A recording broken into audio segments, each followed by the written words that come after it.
জব্বারুল মুতাকাব্বির সুবহানাল্লাহি আম্মা ইয়াশরিকুন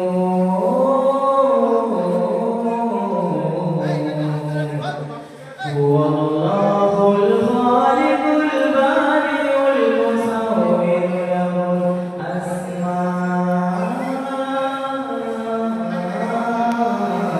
হুসনা ইউসাব্বিহু লাহু মা ফিস সামাওয়াতি ওয়াল আরদ ওয়া হুয়াল আজিজুল হাকীম।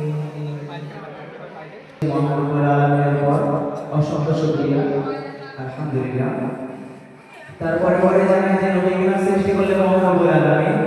আসমান জমিন কুল কায়নাত এমনকি আমাদের কাউকে সৃষ্টি করতেন না। সেই মহানবী মুস্তাফা সাল্লাল্লাহু আলাইহি ওয়াসাল্লাম তার শানে লাখ কোটি দরুদ ও সালাম সকলে একটু নাম করে বলবেন সাল্লাল্লাহু আলাইহি ওয়াসাল্লাম। আমি ছোট্ট করে একটা শুরু করব যে নবীগণ সৃষ্টি করলে আল্লাহ আসমান জমিন কুল কায়নাত কাউকে সৃষ্টি করতেন না। সেই মহানবী মুস্তাফা সাল্লাল্লাহু আলাইহি ওয়াসাল্লামের শানে আমাদের সকলের ইচ্ছা করে যে আমরা একদিন মদিনা শরীফে যাব, আল্লাহ রাসূলের রওজাটাকে আমরা জিয়ারত করব। সেই বিষয় করে আমি সেই সঙ্গীত নিয়ে ছোট্ট একটা সংগ্রাম পরিবেশন করব। আর তার আগে আমি একটু বলে রাখি, আমি আপনাদের একটা অপরিচিত মানুষ, কারণ এখানে আমার মামার বাড়ি, আমার নানাজির নাম মোহর আলী, আমি তার নাতি, বড় মেয়ের সন্তান, বড় সন্তান। যাই হোক, আমি একটা নাতি গান পরিবেশন করছি, সকলে একটু মনোযোগ সহকারে শুনবেন।